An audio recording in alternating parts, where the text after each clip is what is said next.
The creation of the Turtles came out of love, passion, and a late night bout of goofiness. I'm a big fan of Bruce Lee.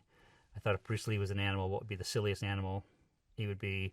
And so I did this drawing of a turtle standing upright with a mask on, nunchucks strapped to his arms, and I put it on Pete's desk, and I said, "This is going to be the next big thing, a Ninja Turtle." And he laughed, and that was the barometer to carry on the foolishness to the next level. So if one, why not a group?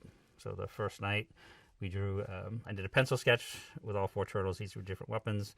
When Pete inked it in, he added Teenage Mutant to the Ninja Turtle title, and that was it. We fell in love with the idea, and we didn't have any distracting paying work going on.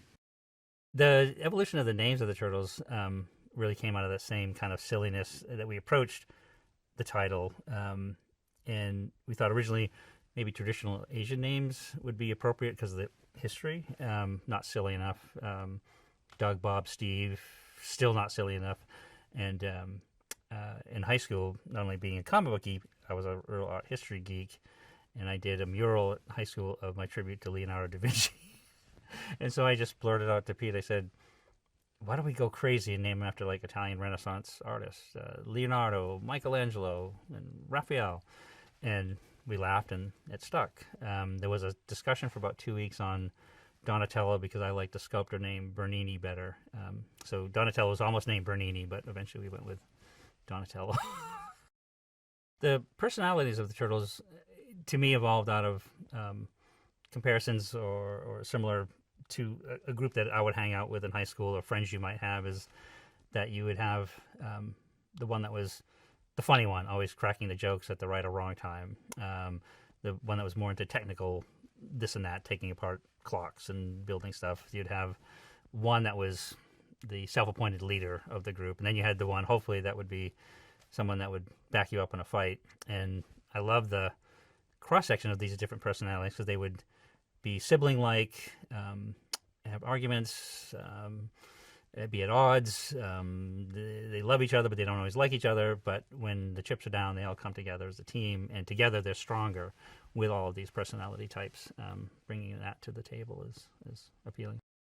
When Nickelodeon first mentioned that Seth Rogen and his crew was interested in doing a turtle project, I was absolutely pumped, thrilled, and not only being a longtime fan of Seth Rogen, I love his style and sense of humor. It's kind of my style, a little snarky, kind of sarcastic at times, and very in your face at other times. And I always felt that the humor elements of the Turtles is just as important as the martial arts stuff. So I was excited to see what he saw and what his crew saw as a vision for the movie. And it's big and loud and proud and awesome, and it's all them. You can see it just from the trailer alone. You can see that these guys nailed it. What I loved about the approach for this movie was similar to Peter and I still figuring out how to draw when we were doing the early issues. So it's very organic. It's very raw. It's almost like an underground comic. It's earthy, and you feel the dirt and the city and the environment is all there. And I feel like that they really captured that wonderfully. It reminds me a lot of the original stuff that Peter and I did. The fans are insanely awesome to the point of humbling, to be honest. And we've traveled to conventions and promotional events all over the world, and it's from Buenos Aires to Asia to, we were in Russia a couple of years ago, St. Petersburg. We were just in Italy recently, and it's so bizarre that it transcends so many languages and so many cultures, and they get through it. They found something they love about these characters, and it never goes away. I mean, I've been in countries where they can't speak a word of English, but they're so emotional about their love of turtles. They just cry. Men, it's like getting really emotional and just can give you a hug. They say, "Can I just hug you?" And it's like, that's insanely cool. That's overwhelming. And that I use the word humbling a lot because it is, to go so far away, because it's kind of a iconic, silly American idea, but at the same time, it goes so far beyond that